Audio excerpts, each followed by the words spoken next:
Assalamualaikum warahmatullahi wabarakatuh. Alhamdulillahirabbil alamin wa bihi nasta'inu ala umuri dunya waddin wa ala alihi wa sahbihi ajma'in, amma ba'd. Puji syukur kehadirat Allah Subhanahu wa taala, karena alhamdulillah atas limpahan rahmat-Nya lah kita kembali diberi kesempatan untuk menikmati indahnya beribadah di bulan Ramadan tahun ini. Salawat salam senantiasa kita sanjungkan kepada junjungan kita Nabi besar Muhammad sallallahu alaihi wasallam yang selalu kita nantikan syafaat beliau di yaumul qiyamah nanti, biqauli Allahumma sholli wa sallim wa barik alaihi.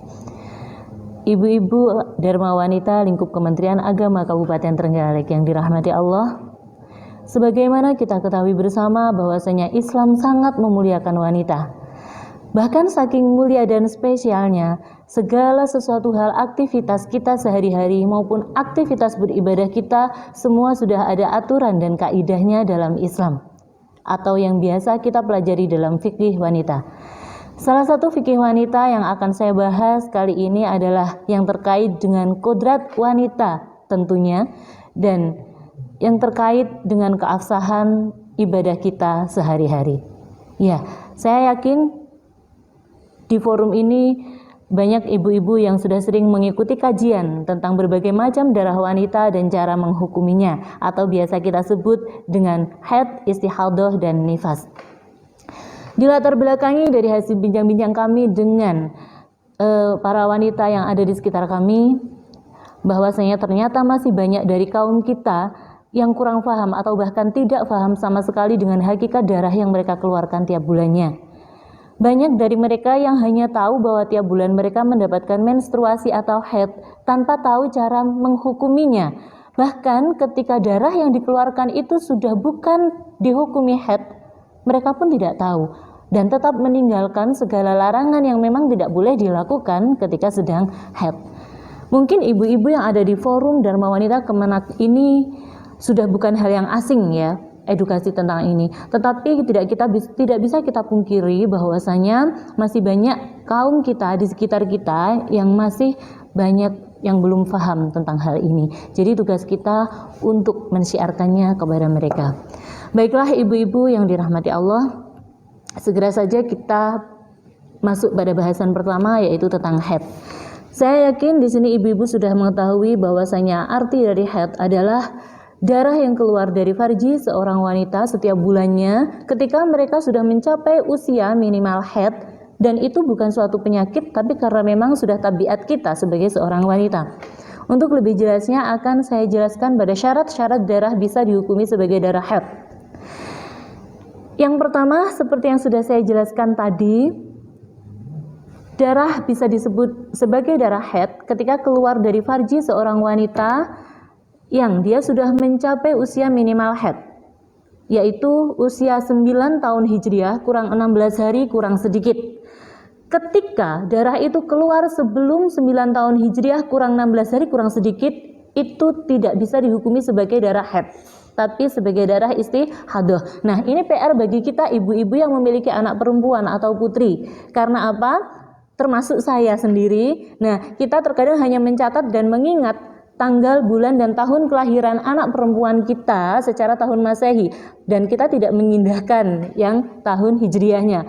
Padahal ini penting sekali karena terkait dengan darah yang akan mereka keluarkan tiap bulannya. Mungkin dari kita ada yang ngomong seperti ini ya ibu-ibu, santai. Nah, dulu saya keluar darah pertama ketika usia SMP.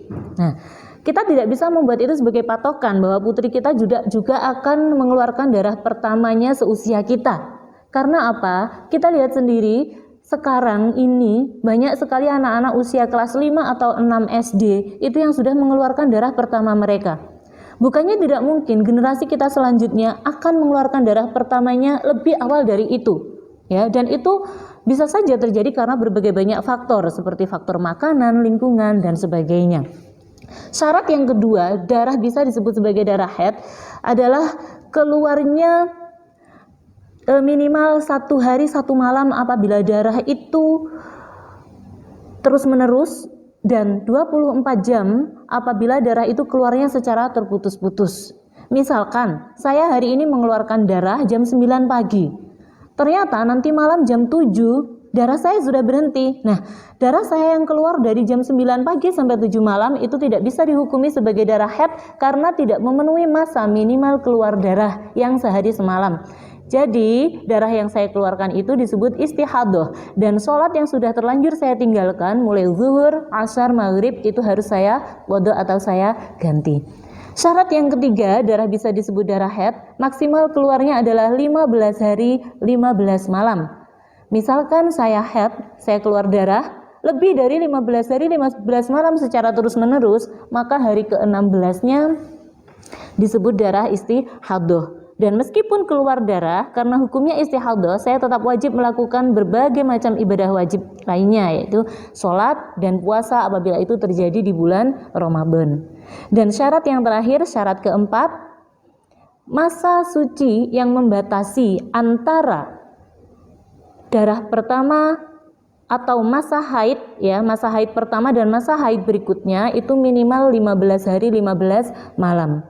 Apabila saya misalkan ya suci 10 hari, kemudian hari ke-11 saya keluar darah lagi, maka itu tidak bisa disebut sebagai darah haid karena tidak memenuhi syarat masa suci yang minimal 15 hari 15 malam. Maka hari ke-11 itu disebut sebagai darah istihadah. Untuk syarat keempat lebih jelasnya nanti akan saya bahas di bagian darah yang terputus-putus. Baiklah ibu-ibu, kita akan mengingat kembali bahwasanya ada 5 macam warna darah yang biasa kita keluarkan tiap bulannya. Yang pertama hitam, kemudian merah, coklat, kuning, dan keruh. Nah, itu 5 macam warna darah yang saya yakin ibu-ibu di sini sudah hafal di luar kepala.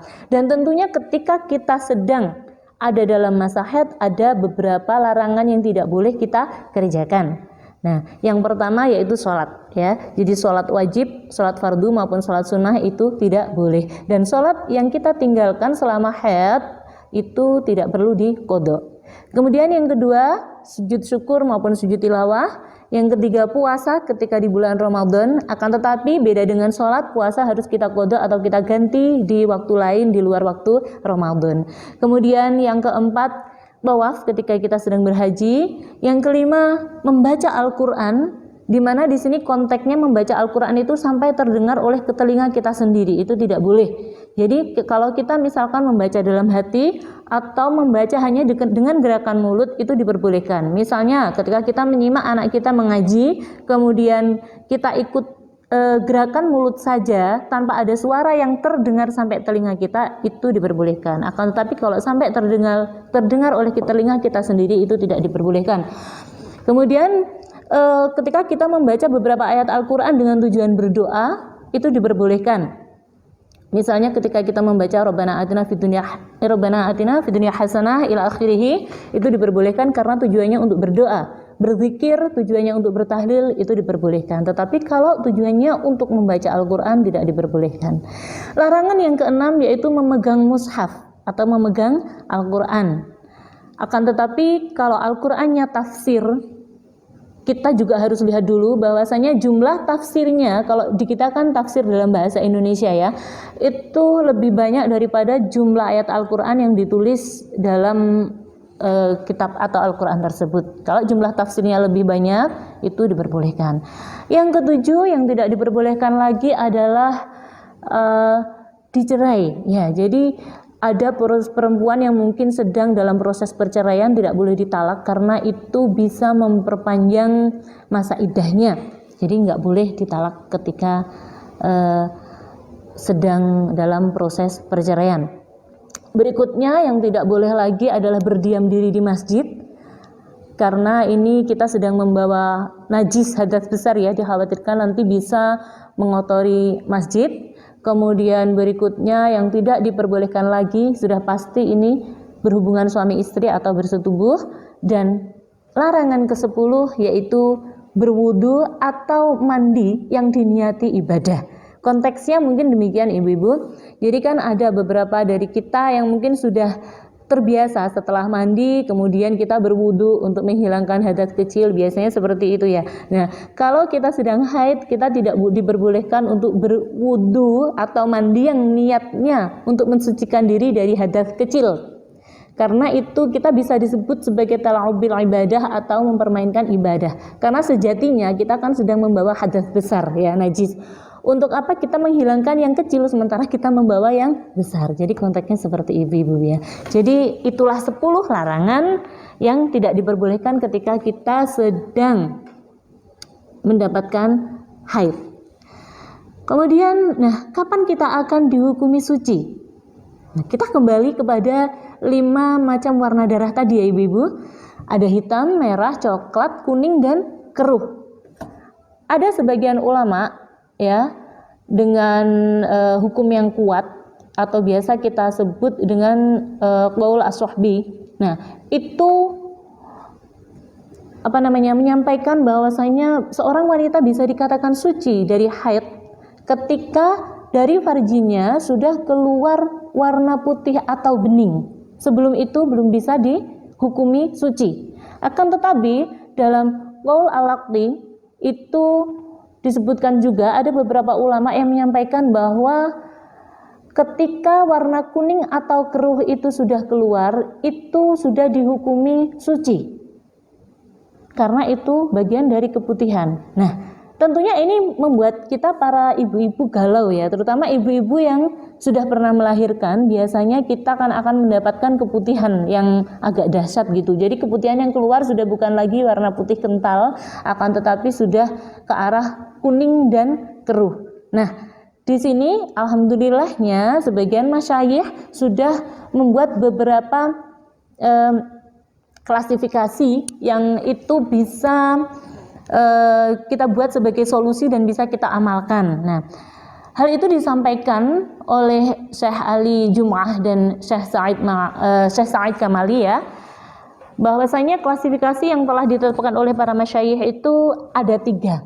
Nah, yang pertama, ketika cairan kuning atau keruh keluarnya sebelum darah yang berwarna hitam atau merah atau coklat, itu belum dihukumi haid, tetapi masih jenis keputihan.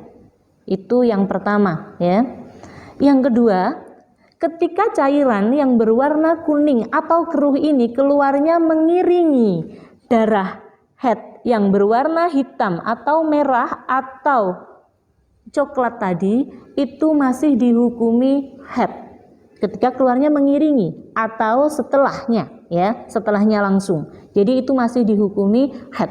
Kemudian yang terakhir, yang ketiga, ketika cairan berwarna kuning atau keruh ini keluarnya setelah cairan bening atau putih, maka itu sudah bukan lagi dihukumi haid, tetapi itu termasuk dalam jenis keputihan. Misalnya seperti ini, ibu-ibu, kita sudah haid, sudah keluar warna darah entah yang itu hitam, merah atau coklat, kemudian ternyata kita lihat lagi kita sudah suci, sudah mengeluarkan cairan yang warna putih atau bening. Nah, ternyata selang 1 hari seperti itu akan muncul lagi warna kuning atau keruh. Nah, itu sudah tidak dihukumi haid tetapi keputihan. Nah, ini insya Allah sudah bisa kita jadikan solusi dan sudah bisa kita amalkan ketika kita mengalami hal tersebut. Dan bagaimana caranya melihat bahwa kita sudah benar-benar suci dari haid atau suci dari darah, ya, darah yang keluar tadi? Apakah cukup dengan kita melihat di pembalut, oh sudah tidak mengalir di pembalut, berarti saya sudah suci? Tidak demikian ibu-ibu, ya, tidak semudah itu. Karena apa? Tekstur kekentalan darah tiap wanita itu tidak sama. Ada darah yang sangat kental, meskipun warnanya hitam, merah atau coklat, itu nggak bisa keluar secara sendirinya, seperti itu, ya. Jadi ada juga yang tidak kental, kekentalannya nggak terlalu pekat, akhirnya bisa keluar di pembalut. Jadi nggak cukup kita melihat kita suci atau belum hanya dengan melihat pembalut saja. Nah, caranya bagaimana?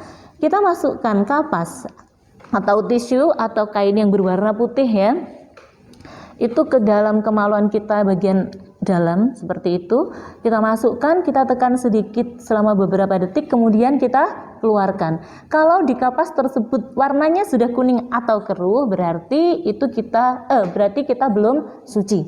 Tetapi kalau warnanya sudah bening atau putih berarti kita sudah bisa dihukumi suci. Jadi seperti itu caranya untuk melihat apakah kita sudah suci atau belum. Kemudian kalau kita sudah suci, apa yang harus kita lakukan ibu-ibu? Pastinya kita harus bersuci.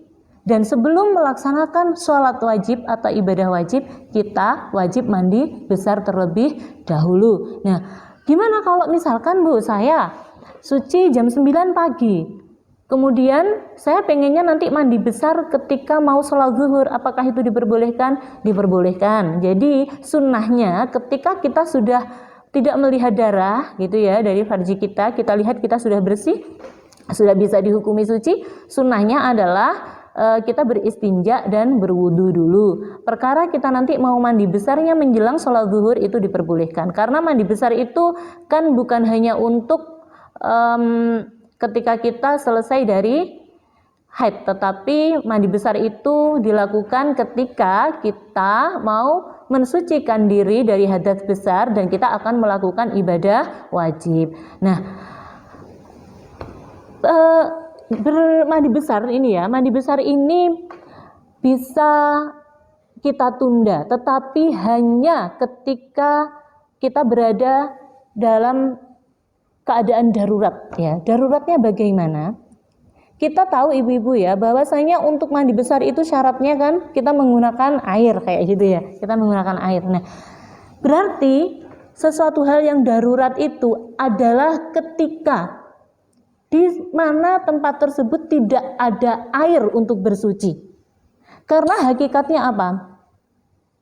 Biasanya kalau kita ibu-ibu itu kan adat yang sudah biasa kita lakukan, kita itu bersuci harus keramas pakai sampo, harus sabunan, harus luluran seperti itu. Tidak, sejatinya bersuci itu hanya butuh dua. Yang pertama niat, dan kedua air yang cukup untuk mengaliri atau membasahi seluruh bagian tubuh yang perlu disucikan.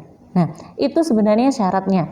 Akan tetapi ketika kita sedang berada di suatu tempat yang tidak ada air sama sekali, misalkan kita di pesawat ya, kemudian kita ternyata di pesawat sudah tidak melihat adanya darah atau suci. Nah, kita bingung kan mau bersuci bagaimana? Nah, karena kita memang sedang berada di tempat yang darurat, nggak ada air, nah kita boleh bertayamum dulu di dalam pesawat, kemudian kita laksanakan sholat untuk lihurmatil waktu, jadi menghormati datangnya waktu sholat. Apabila kita memang tidak memungkinkan sampai tujuan sebelum masa sholat berakhir gitu ya. Nah, nanti ketika kita sudah sampai di tujuan dan kita sudah bertemu air untuk bersuci, maka kita diwajibkan untuk mandi besar dan mengulangi sholat yang tadi kita lakukan seperti itu. Itu dalam keadaan sangat darurat. Nah, problematika yang ada sekarang ibu-ibu, ini adalah PR buat kita. Jadi untuk ibu-ibu yang bekerja misalkan di luar rumah, katakanlah ibu-ibu yang bekerja di kantor, yang dia berangkatnya pagi, pulangnya sore. Sementara mungkin konteksnya seperti ini, kita sudah tidak melihat darah pagi ketika jam 9 atau 10 pagi di kantor.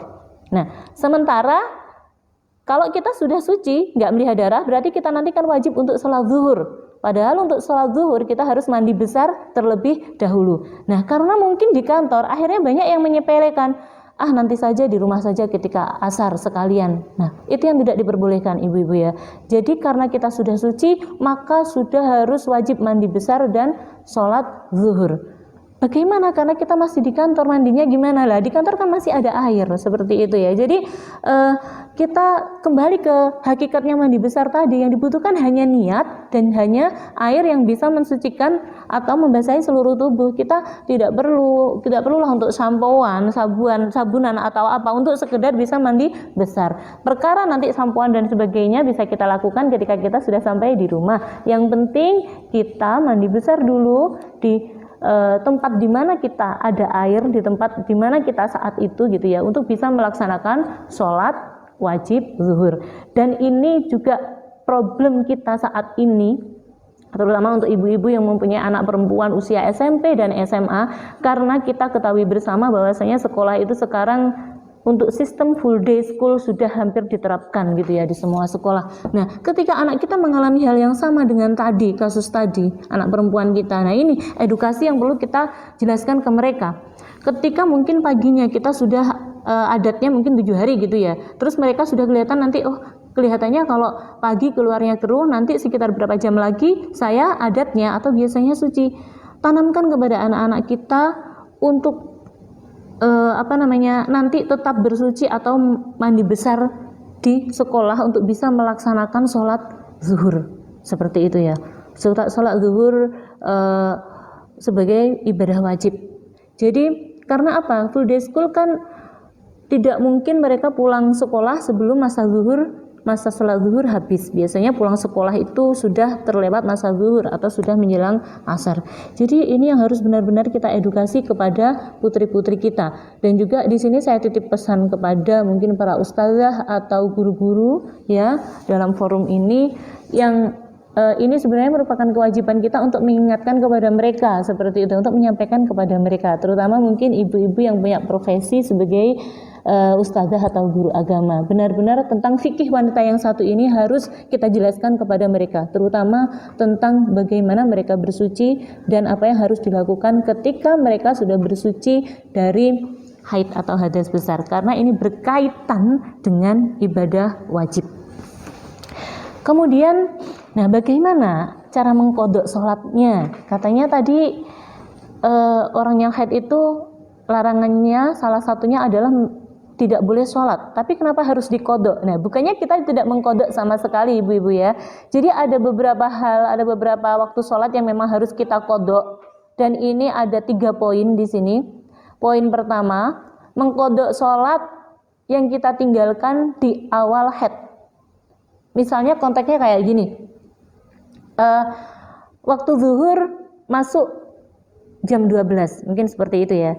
Kemudian ternyata saya belum sholat, dan ternyata jam 12:05 saya dapat darah haid pertama. Padahal saya 5 menit tadi belum sholat, dan itu sudah masuk waktu zuhur. Berarti saya harus mengkodok zuhur yang saya tinggalkan tadi, karena 5 menit itu cukup untuk wudhu atau untuk mensucikan diri dari hadas kecil dan untuk melakukan sholat zuhur ya, yang kita baca rukun-rukunnya atau wajib-wajibnya saja. Jadi itu sudah merupakan waktu yang cukup untuk bersuci dan sholat. Jadi tadi kita yang 5 menit tadi gitu ya, sudah masuk zuhur waktu 5 menit karena kita agak menunda sholat dan ternyata sudah keduluan haidnya, maka zuhur harus kita ganti atau kita kodok. Kemudian poin yang kedua, kodok sholat di sini ketika selesai haid. Misalkan ya, misalkan ini ketika memasuki waktu asar jam 3. Nah, kemudian karena asarnya jam 3, otomatis sebelum waktu asar masuk kan kita masih boleh sholat zuhur gitu ya. Dan ternyata menjelang asar kita melihat, oh ternyata saya sudah suci, darah saya sudah tidak ada di kapas yang saya masukkan tadi ya. Itu sekitar jam 3 kurang 1 menit. Nah berarti waktu 1 menit tadi. Nah kalau gini ya, ini saya terangkan lagi, kalau di awal tadi kan waktunya di awal haid itu waktunya cukup untuk bersuci dan sholat. Tapi kalau di akhir sholat ini waktunya lebih sedikit ibu-ibu. Ini hanya cukup untuk mengucapkan takbiratul ihram saja, Allahu Akbar saja, kita sudah wajib untuk mengqadha sholat. Jadi ketika kita sudah melihat bahwa kita suci jam 3 kurang 1 menit gitulah katakan, kemudian jam 3 sudah masuk waktu asar, berarti kita wajib untuk mengqadha sholat zuhur kita, karena 1 menit itu cukup untuk mengucapkan takbiratul ikram atau Allahu Akbar seperti itu. Itu poin yang kedua. Kemudian poin yang ketiga, nah kita wajib mengqadha sholat ketika kita suci pada waktu sholat yang bisa dijamak. Contohnya seperti ini, kita suci pada waktu sholat asar, menjelang masuk waktu sholat asar, atau kita suci pada waktu sholat isya. Sholat asar itu bisa dijamak dengan zuhur, maka kita wajib mengqadha asar dan zuhur. Kalau kita suci di waktu isya bisa dijamak dengan maghrib, jadi kita harus mengqadha waktu isya dan maghrib. Akan tetapi apabila kita sucinya waktu zuhur atau maghrib, itu kita tidak perlu mengqadha asar atau isya-nya, kita cukup mengqadha zuhur dan maghrib saja, kayak gitu ya ibu-ibu. Mungkin kita ada yang protes, loh saya maghrib kan belum suci, sucinya isya, kenapa saya ketika suci isya harus mengqadha maghrib? Nah itu memang kita nggak bisa protes ya ibu-ibu, itu sudah ta'abudi. Itu ta'abudi itu ketetapan yang sudah ditetapkan oleh para ulama. Jadi untuk sholat yang bisa dijamak itu juga wajib di qodho. Jadi seperti itu poin-poin qodho sholat yang perlu kita perhatikan. Kemudian bagaimana cara kita menghitung masa haid?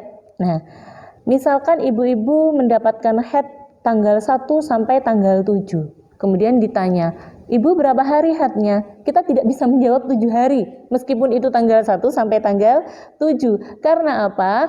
Kembali pada syarat haid yang kedua tadi, minimal masa haid itu adalah 1 hari 1 malam. Jadi 1 harinya itu dihitung 24 jam setelahnya. Jadi misalkan saya haid tanggal 1 jam 7 pagi.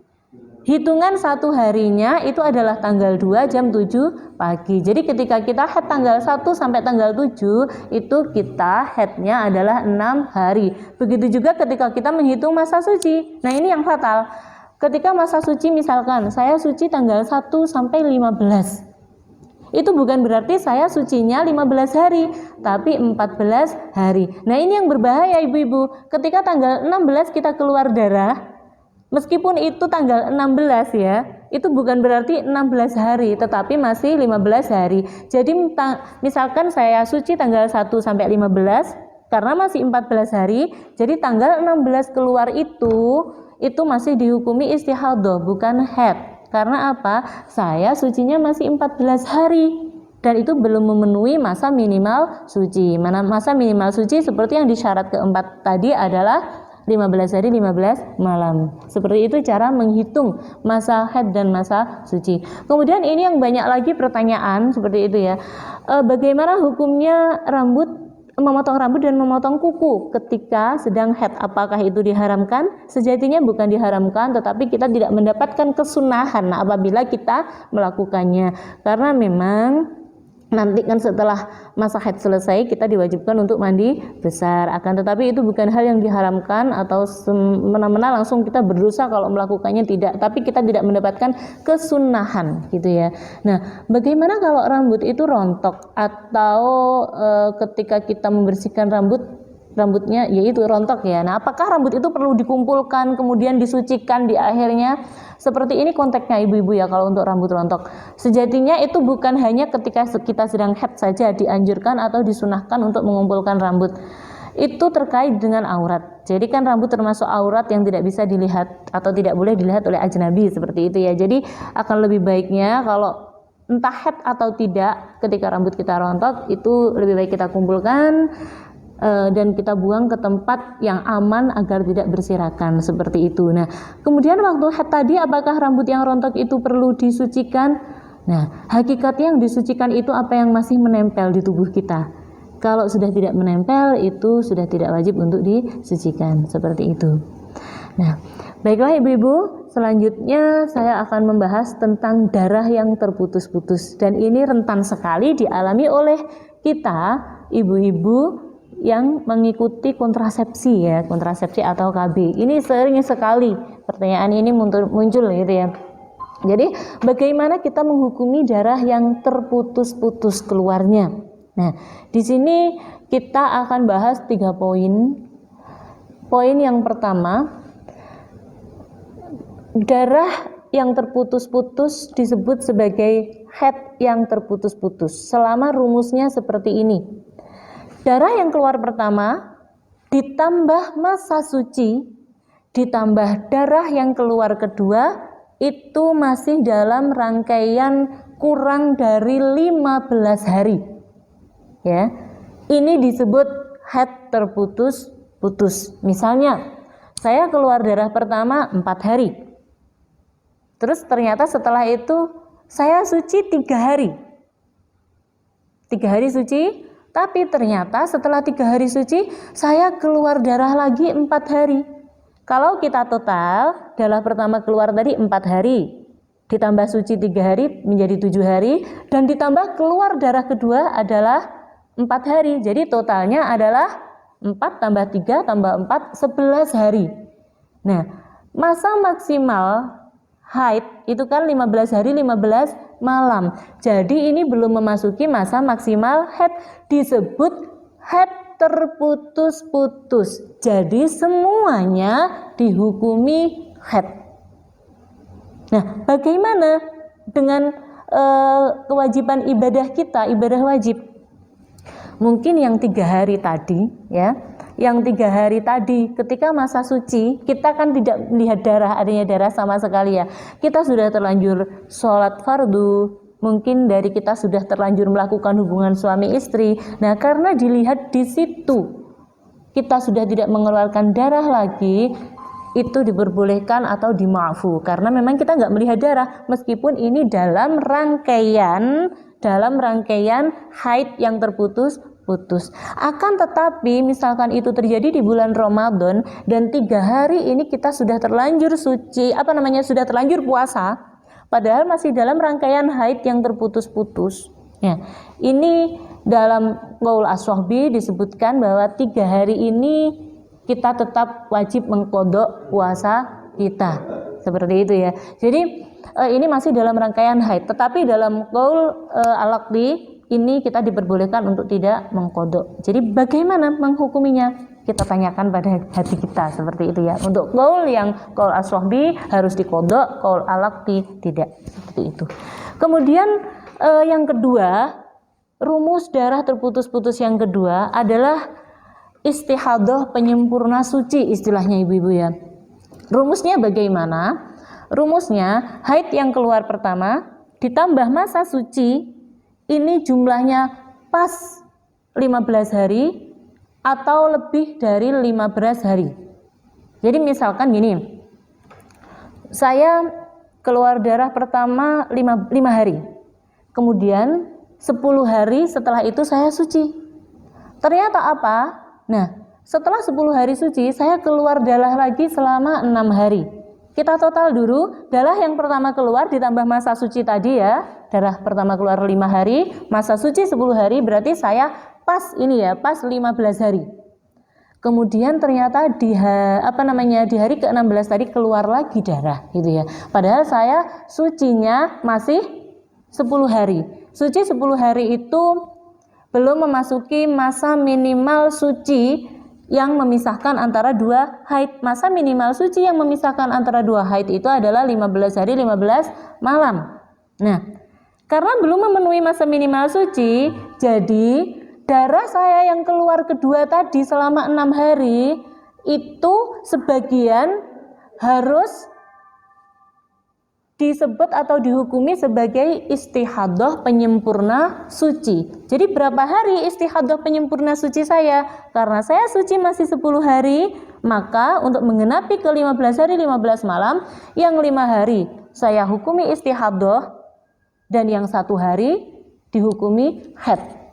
Dan otomatis 5 hari tadi, karena saya istihadah, itu saya tetap wajib melakukan ibadah wajib dan sholat dan puasa apabila terjadi di bulan Ramadan. Seperti itu jadi ibu-ibu untuk yang istihadah penyempurna suci. Kemudian poin yang ketiga, ini kita sudah memasuki istihadah yang terputus-putus. Nah, ini sepertinya nanti saya tidak bisa menjelaskan lebih detail di sini karena ini butuh sekali penjelasan yang panjang. Nah, untuk yang poin ketiga ini rumusnya adalah ketika darah pertama yang keluar ditambah ditambah masa suci, mohon maaf saya ulang, ketika darah pertama keluar ditambah masa suci itu kurang atau tidak genap 15 hari. Misalkan gini, saya haid 5 hari, kemudian saya suci selama 4 hari, jumlahnya masih 9 hari ya, jadi suci 4 hari. Nah terus setelah itu keluar darah lagi 7 hari, katakanlah 7 hari. Nah kita total ya 3 tadi. Yang pertama darah keluar 5 hari, kemudian ditambah saya suci 4 hari, misalnya 4 hari, jadi totalnya kan masih 9 hari, kurang dari 15 hari. Kemudian ternyata keluar darah lagi selama 7 hari, 9 ditambah 7 adalah 16. Nah jadi ini sudah disebut istihadah terputus-putus karena jumlah haid pertama dan masa suci tidak genap 15 hari, tetapi sudah muncul lagi atau keluar lagi darah yang kedua lebih dari 15 hari yang berjumlah 16 hari tadi ya. Jumlah darah kedua tadi munculnya kan 7 hari ya. Jadi jumlahnya di luar 15 hari. Itu disebut istihadah yang terputus-putus. Kita tidak bisa menghukuminya seperti poin pertama dan kedua tadi karena itu disesuaikan dengan mustahadah. Mustahadah itu orang yang mengalami haid. Mustahadah orang yang mengalami istihadah, mohon maaf. Jadi itu kita harus lihat dulu riwayat dan kondisi dari si mustahadah. Apakah dia seorang mubtadi'ah, orang yang pertama mendapatkan haid, apakah dia seorang yang sudah adatnya seperti itu atau yang sudah pernah kebiasaannya mengalami hal tersebut, atau dia orang wanita yang bisa membedakan mana darah kuat dan mana darah lemah. Itu beda-beda cara mensikapi dan menghukuminya. Mungkin akan bisa kita bahas di lain waktu seperti itu ya ibu-ibu. Nah, kemudian terkait dengan istihadah, apa yang harus dilakukan oleh seorang mustahadah apabila mereka menjalankan ibadah wajib. Nah, seperti di awal tadi ibu-ibu ya. Jadi orang yang istihadah itu sejatinya sama dengan orang suci. Nah, sejatinya dengan orang yang suci. Dia tetap wajib melakukan sholat, dia tetap wajib melakukan ibadah wajib lainnya atau puasa kalau itu terjadi di bulan Ramadan. Karena istihadah bukan haid. Nah, terus kalau sholat bagaimana?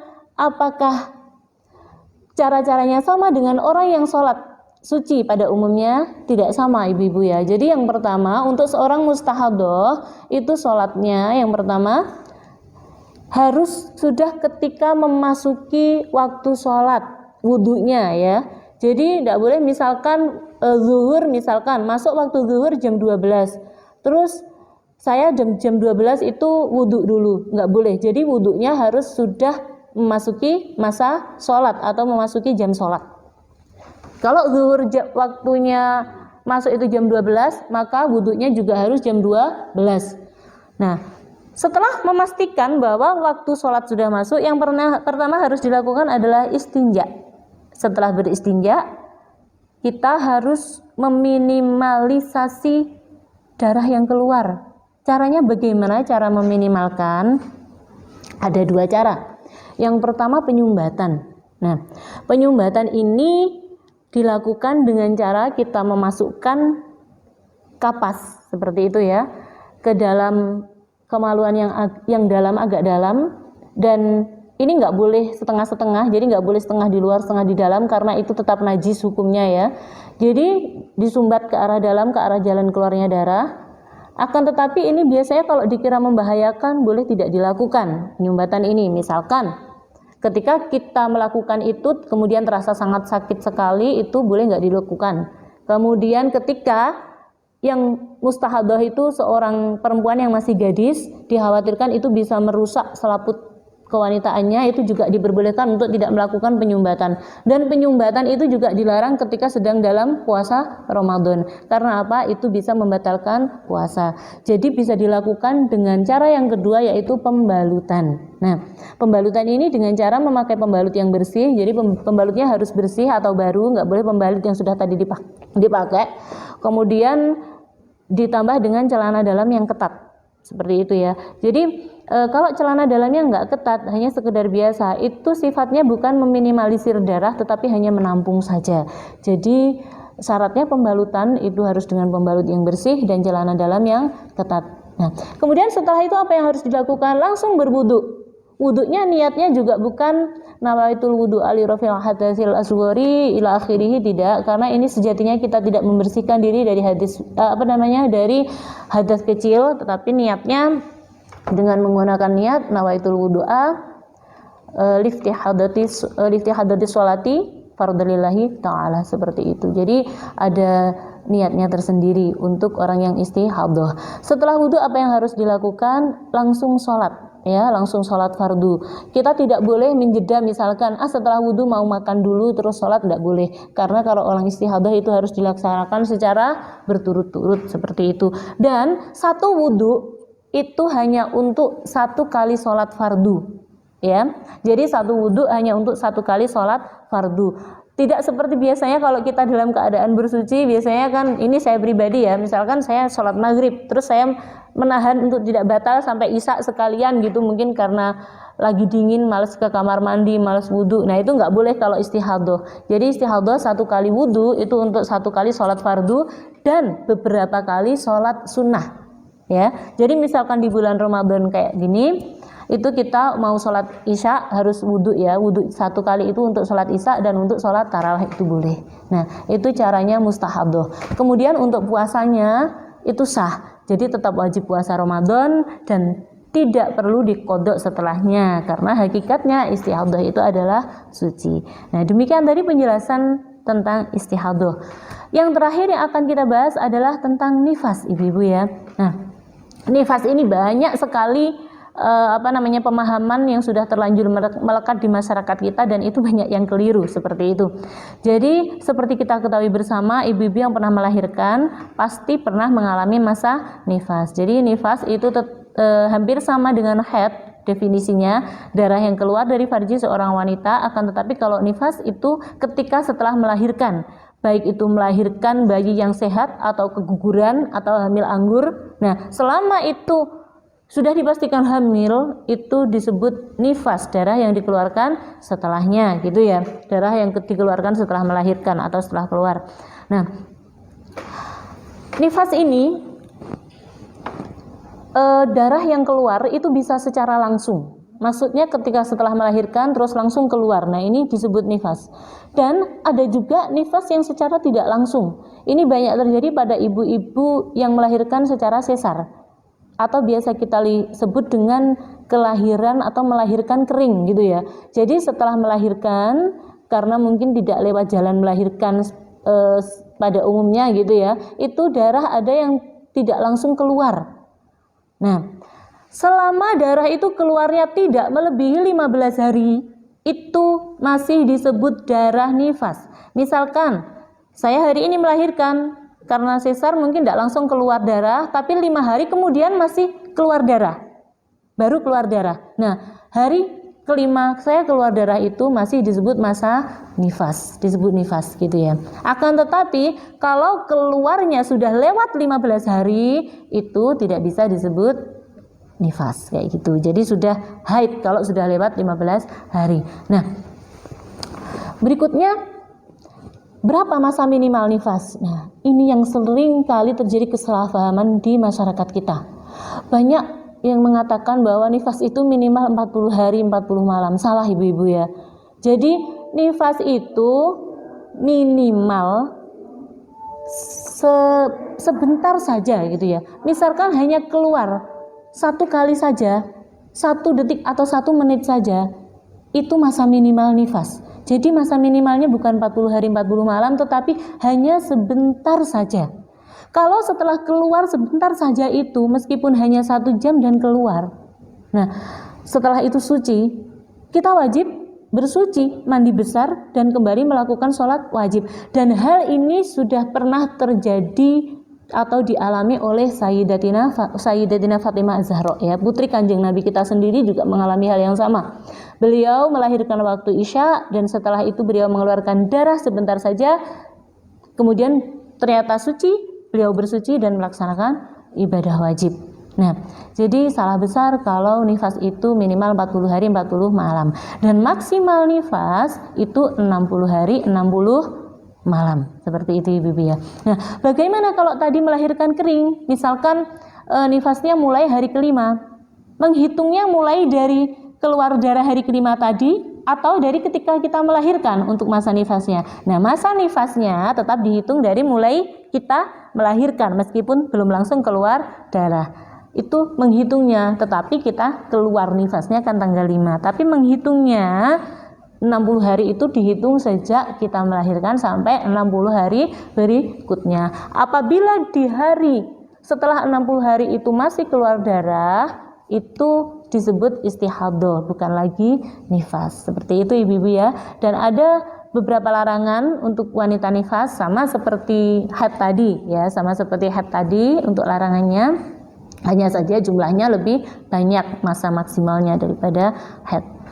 Baiklah ibu-ibu, mungkin cukup sekian kajian hari ini. Terima kasih atas perhatian panjenengan semua. Mohon maaf apabila waktu hari ini agak sedikit lebih panjang, dan mohon ini untuk tidak dianggap sebagai hal tabu, tetapi ini memang edukasi yang penting untuk kita para wanita, untuk putri-putri kita, karena ini terkait dengan keabsahan ibadah wajib kita sehari-hari.